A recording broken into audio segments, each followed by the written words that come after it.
Hello friends, welcome to secret of சமையல். இன்னைக்கு நம்மளோட சேனல்ல நாம பார்க்க போறது சூப்பரான ஒரு முட்டை பால் கறி. பொதுவா நம்ம தேங்காய் பால் விட்டு நம்ம முட்டை குழம்பு செஞ்சிருப்போம். ஆனா இன்னைக்கு வந்துட்டு நம்ம பாக்கெட் பால் விட்டு நம்ம இதை செய்ய போறோம். ரொம்பவே நல்லா இருக்கும். கிரீமியா சூப்பரான வித்தியாசமான ஈஸியான ஒரு ரெசிபி. சப்பாத்திக்கு ரொம்பவே நல்லா இருக்கும். சரி வாங்க டிலே பண்ணாம வீடியோக்குள்ள போலாம். சூப்பரான முட்டை பால் கறி எப்படி செய்யலாம் அப்படின்னு பார்க்கலாம். ஒரு பேன் அடுப்புல வச்சிருக்கேன். இதுல வந்துட்டு ஒரு டேபிள் ஸ்பூன் அளவுக்கு எண்ணெய் விட்டு வச்சிருக்கேன். ஒரு 2 பெரிய வெங்காயத்தை இந்த மாதிரி ஃபைனா சாப் பண்ணி வச்சுக்கோங்க. இப்போ இந்த சாப் பண்ண பெரிய வெங்காயத்தை இந்த எண்ணெயில போட்டுருவோம். இந்த வெங்காயம் நல்ல கோல்டன் கலரா வதங்கணும். அது வரைக்கும் இது வந்து வதக்கிக்க போறோம். இப்போ வெங்காயம் பாத்தீங்கன்னா ஒரு பாதி அளவுக்கு வதங்கி இருக்குது.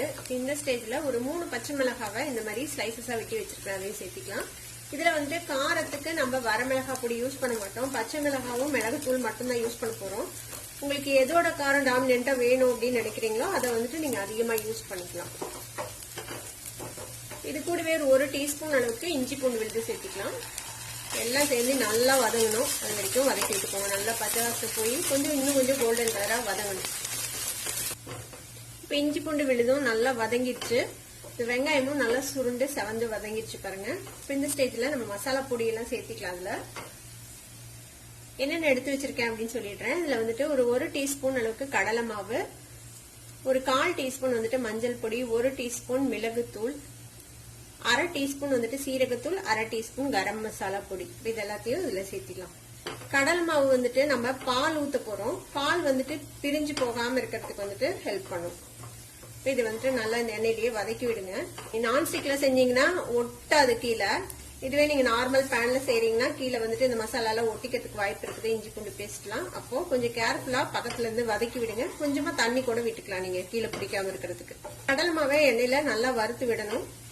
இப்ப நல்லா வதக்கி விட்டாச்சு. இப்ப இந்த ஸ்டேஜ்ல 1 கப் அளவுக்கு பால், ஒரு 250 ml பால் விட்டுக்கு போறோம். இதுல இது இந்த மசாலாவோட நல்லா கலந்து வேகட்டும். கொஞ்சம் கெட்டி ஆகட்டும். அது வரைக்கும் வெயிட் பண்ணலாம்.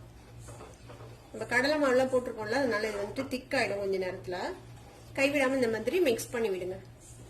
காரம் உங்களுக்கு தகுந்த மாதிரி நீங்க அட்ஜஸ்ட் பண்ணிக்கலாம். பச்சை மிளகாய் சேர்த்து போட்டுக்கோங்க, இல்லைன்னா மிளகு தூள் பார்த்து போட்டுக்கோங்க.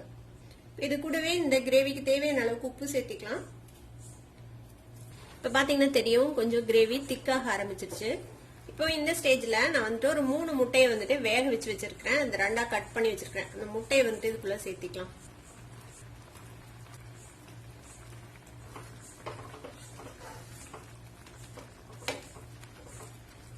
நான் முட்டையை வேக வைக்கும் போது ரொம்ப ஓவர் குக்லாம் பண்ணல. ஜஸ்ட் ஒரு 8 நிமிஷம் மட்டும் வேக வச்சு எடுத்துட்டேன்.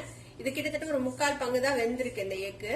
இப்ப இதுல வந்துட்டு இன்னும் கொஞ்ச நேரம் நல்லா வெந்துரும். அதனால நான் வந்து 3/4 பங்கு தான் வேக வச்சு எடுத்திருக்கிறேன் முட்டையை. இது வேகட்டும். இன்னும் கொஞ்சம் சுண்ட வரைக்கும் வெயிட் பண்ணலாம். 4 நிமிஷம் பக்கமா நம்ம முட்டை போட்டதுக்கு அப்புறம் இது வந்து கொதிச்சிருக்கு. ஓபன் பண்ணி பார்க்கலாம். பாருங்க, நம்ம விட்ட எண்ணெய் எல்லாம் பிரிஞ்சு அழகா கொஞ்சம் திக்காயிருச்சு. நம்ம கடலை மாவு போட்டிருக்கிறதுனால இது வந்துட்டு நல்லா திக்காயி ஒரு மாதிரி நல்ல கிரீமியான ஒரு கன்சிஸ்டன்சில இருக்கும். பால் விடும்போது சம்டைம்ஸ் இது வந்துட்டு திரிஞ்சு போறதுக்கு வாய்ப்பு இருக்குது. ஆனா இந்த மாதிரி நம்ம கொஞ்சம் கடலை மாவு சேர்த்திட்டோம்னா இது வந்துட்டு திரிஞ்சு போகாது. பாருங்க, அழகா ரெடி ஆயிடுச்சு நம்மளோட முட்டை பால் கறி. இதுக்கு மேல நம்ம கொஞ்சமா கொத்தமல்லி தலை தூவி இறக்கிடலாம். அவ்வளவுதான், நம்ம அடுப்பு ஆஃப் பண்ணிடலாம். இப்போ நம்மளோட செம டேஸ்டியான கிரீமியான ஒரு முட்டை பால் கறி ரெடி ஆயிடுச்சு. கொஞ்சம் வித்தியாசமான டேஸ்டியான ஒரு டிஷ். சப்பாத்திக்கு ரொம்பவே நல்லா இருக்கும். கண்டிப்பா ட்ரை பண்ணி பாருங்க. ட்ரை பண்ணி பார்த்துட்டு எப்படி இருந்தது அப்படின்னு கமெண்ட்ஸ்ல ஃபீட்பேக் கொடுங்க. இந்த வீடியோ உங்களுக்கு பிடிச்சிருந்ததுன்னா சப்ஸ்கிரைப் பண்ணுங்க. பக்கத்துல இருக்கிற பெல் ஐகானை கிளிக் பண்ணுங்க. அப்பதான் என்னோட ஃபியூச்சர் நோட்டிபிகேஷன்ஸ் உங்களுக்கு உடனே வந்து சேரும். லைக் பண்ணுங்க, ஷேர் பண்ணுங்க. தேங்க்யூ ஃபார் வாட்சிங் வீடியோ வியூவர்ஸ். Bye bye.